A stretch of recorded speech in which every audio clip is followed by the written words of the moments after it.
Hi there, welcome to No Nonsense Whiskey. My name's Vin PF, and on today's episode, we're going back to another Sample Saturday. It's been a while. We're doing another one of these kind of vintage, old, rare kind of sample bottles that in collaboration with Mark Littler, who sent me a massive collection of these samples quite a long time ago now. It's taken me a while to get round to each of these.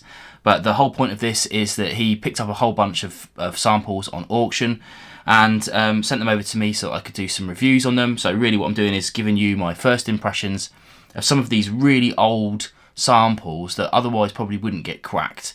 And kind of really what I want to showcase to you is that you can pick up these little samples on auction for, you know, they're expensive. I'm not going to say they're not expensive, but for very relatively little, to the point where if you saw this bottle on a shelf in a bar, you would probably buy that dram for that price. But yeah, for some reason on auction they seem expensive, so nobody gets them. Today we've got a trio of 1963 distilled whiskies, bottled by Gordon MacPhail under their Connoisseur's Choice range. We'll run through each of those in a bit. So yeah, 1963, it's a long time ago, right? Each one of these is, so we've got a 20-year-old, a 20-year-old and a 21-year-old, I think, judging by my research into these online. Obviously these were available as big bottles. Actually not really that expensive, I have to say. You know, we're talking about a couple of £100, £200-300 for a couple of these, so it's you know, obviously that's expensive, but considering the distillation date and the bottling date, probably not that bad. So yeah, because these are obviously 20 years old, these are, I imagine, bottled somewhere in the 80s. Best thing to do is probably just to get into it and see what we got. All of these are 40%, so yeah, let's get into them. The other thing I should say at the start of this is that the fill line of these, all of these, I cracked the seals on them myself. All of these fill lines were below the neck, which you know, isn't too bad for, like, you know, 30 odd years, 40 odd years in these little sample bottles. But yeah, it's something to take into account that obviously the seal wasn't perfect, so we might have a difference in flavour overall. But we'll see.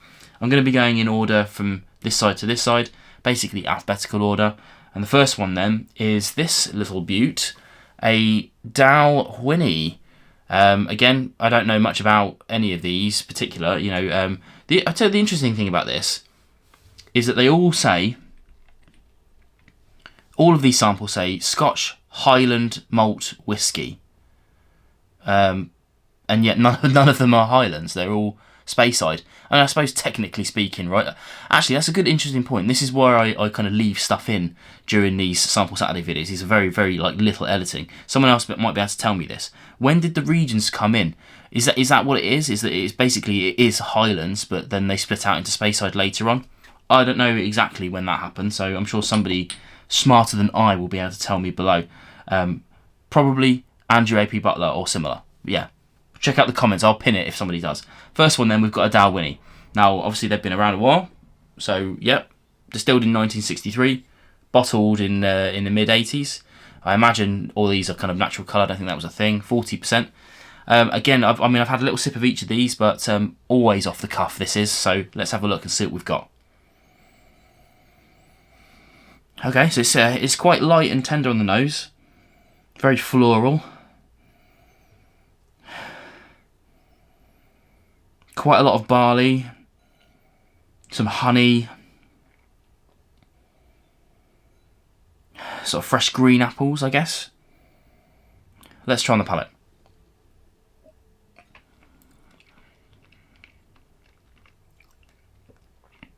Oh yeah, so yeah, I mean there's a huge amount of kind of green apples on that.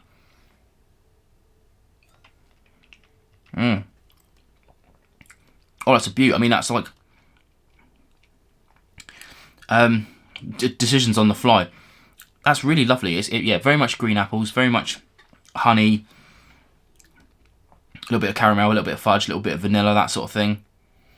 You know, nothing out of the ordinary. But this would fit right well in with other contemporary Speysides, without a doubt.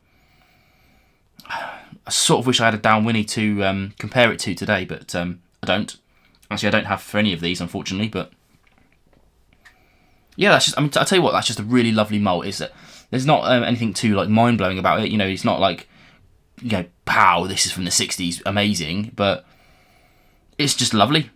I'd be more than happy enough to drink that. Maybe would open up a bit later on, but that's not what these videos are about. As always, though, I will have a little cleanse in between each one. Trying to avoid the swish noises for you guys. Next one, then, we've got Glen Keith. Now, I'll show you the label again. Glen Keith, again, a Speyside distillery. Now, this is an interesting one because in 1963, they would have only been open for like 6 years. So, yeah, interesting. Again, I've only ever tried one other Glen Keith. I think I even covered one on the channel. A very basic supermarket kind of fodder that was just fine. Again, wish I had it here to compare to, but do not. Looks a little bit lighter than the other one. I mean, obviously, we're not comparing these against each other. I'll do a kind of favourite later, but the whole point isn't to compete. But it looks just fine. Looks just fine. And you know what? Couldn't be more different. Chocolate notes. I mean, well, the last one I said floral, but this is like bouquet. This is like walking into a florist kind of floral. There's some similar notes to it, those kind of vanillas, those fudges. Let's try a quick on the palate.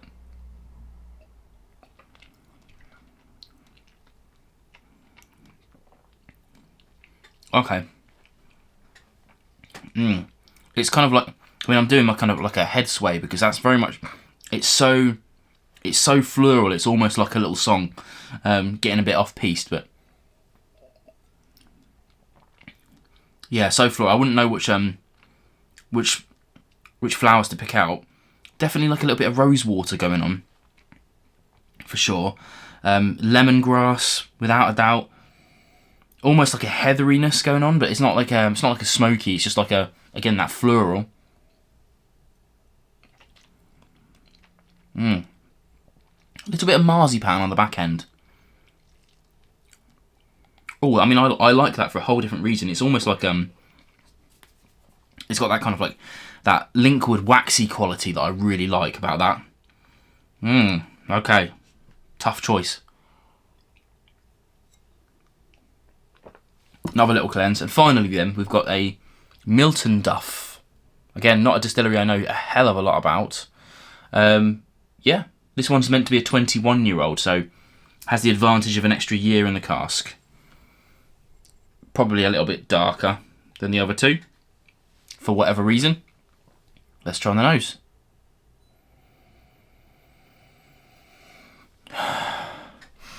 Okay, what is that? Do you know what? It's almost winey, almost grapey in its nature. I'm going to have to come back to that nose.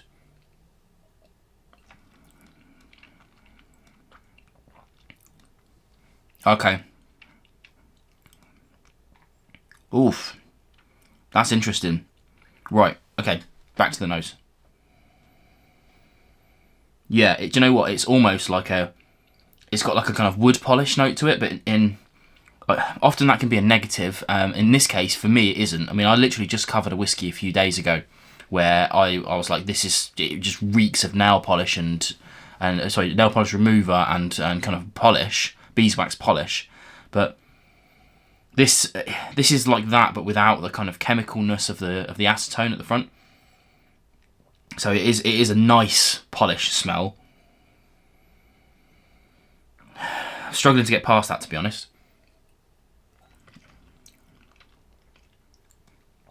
Incredibly waxy on the palate. Quite astringent. It is a little bit chemically, to be fair. Could have been spoiled, but actually still a tasty drop for sure. I mean, immediately my least favourite of the three, without a doubt. There's something on the nose that I know I've smelt it before, but I can't quite put my finger on a descriptor for it. I don't think I'm going to be able to either. That's the issue. It's almost like a jam, like a blackberry jam or something like that. Ooh, that's going really off-piste. Yeah, it's now that I've said that, I've convinced myself of it almost like a hedge. It's like a hedgerow blackberry-ness Do you know what? It's definitely the most out there of the group. But as a combination, definitely my least favourite, without a doubt. Okay. As always then, let's check out what I think is the favourite. The Miltonduff, that's definitely going last. So now it's a comparison between the first two. I've got the Dalwhinnie here and the Glen here. Now here I probably won't cleanse in between because I'm going to do a mixture and see what I get. I think we know.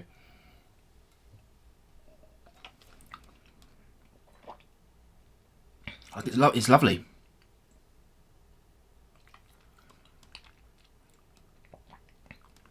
I mean, do you know what? Given my mood on any given day, it probably would flick between those two. But let's take the mood today. For me, the Glen wins that. The Dalwhinnie second and the Miltonduff last. Just my initial impressions. There you go.